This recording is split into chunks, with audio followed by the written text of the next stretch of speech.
Hey, Kevin Martin here, your UT admissions guy. Thanks for joining me on this last video of my 5-part series providing tips, questions, and advice to consider as you craft your transfer application process. I join you today from my hometown in Mesquite, Texas. I'm wearing this really cool shirt that one of my clients got me for Christmas actually, and I've never really had a long sleeve Texas shirt like this before, so I thought I'd wear it for today's video. In the first 4 videos, we discussed 4 questions. First of all, how does the transfer process differ from that of students applying as first-time freshmen? Second, I look at a question, is there a typical transfer student like there is with high school seniors? And the answer is no. There's a wide range of students who are applying to transfer and finish their 4-year degree at UT. I also suggest that you ask yourself 2 questions as you start your application. That question is, why are you choosing to leave or transition away from your current educational environment, and sort of what expectations did you have when you entered into that school? And the 4th question is, why specifically are you pursuing a transfer to UT Austin? In this 5th and final video, I ask a question, how should you approach your transfer essays and resume? Okay, I discussed previously how UT utilizes a holistic review process. Many universities do what's called assured admissions, where they look at the number of college credits that you have and your college GPA, and they can tell you immediately whether you gain admission or not. But since spaces at UT Austin are competitive and no GPA will guarantee you admission, UT has to broaden their scope in terms of what they look at in the transfer process. The 3 main things that you're going to submit are your transfer essays, the required expanded resume, and optional letters of recommendation. So since you have at least 1 year of high school under your belt, there's kind of a higher expectation for your transfer application. So for students who are 17 and 18 years old applying as first-time freshmen, the admissions reviewer doesn't expect as much of them, simply because those students don't have as many life experiences. And if you're transferring, you have at least a year or 2 of college, or maybe you've had some work experience, or perhaps you're a mid-career professional returning back to school or wanting to pursue your 4-year degree. So especially when it comes to those essays, you need to introduce a level of nuance and complexity and maturity that might be a little bit higher than what you might expect for a high school senior applying for their first time. But this expectation isn't quite as high as, say, a student who's finished their bachelor's degree and they're applying for PhD programs in biomedical science, or students who are applying for medical school.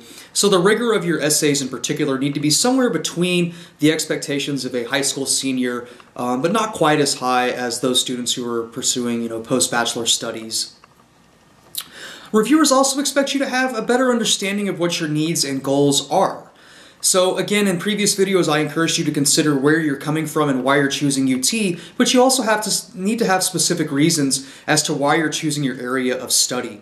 So especially in that Essay A personal statement, you should introduce reasons why you want to study linguistic anthropology, or why in particular you're interested in applying to the radio, television, and film program. So the more concrete and specific you are in addressing what those needs, your own personal needs and expectations, will help the reviewer see whether UT is the best fit for you or not.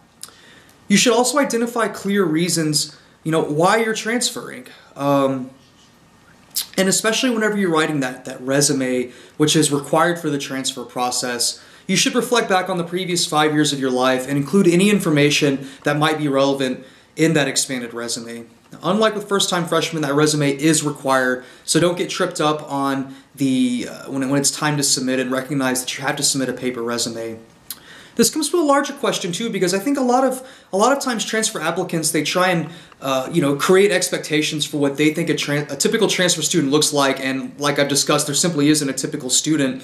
And sometimes I think this is especially true with veterans who may have attended college, served, and are now looking to finish their 4-year degree, or even mid-career professionals or transfer applicants who have families. They might be married and have kids. They'll say to me like, "Yeah, Kevin, hey, I don't have any volunteer experience, or I don't have any extracurricular activities."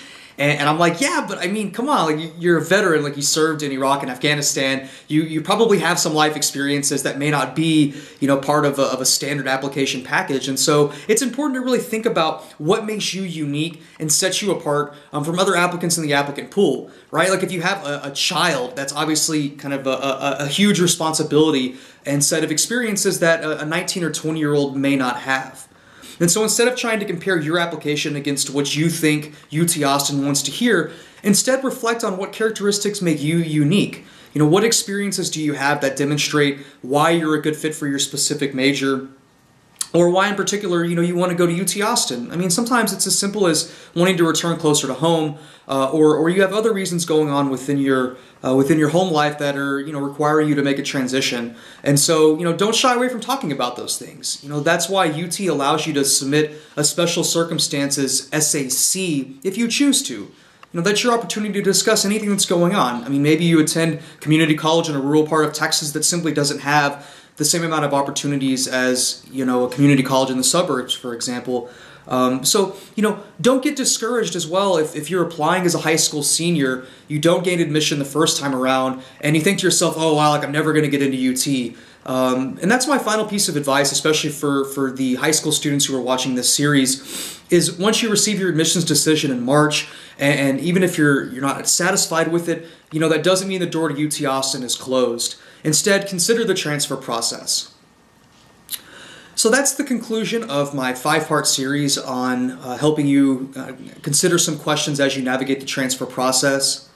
As always, if you have any questions, feel free to contact me at kevin@texasadmissions.com, and I would love to address any questions and concerns you may have. I also provide free consultations to anybody interested. I've included a form that you can fill out in the information section of this comment box.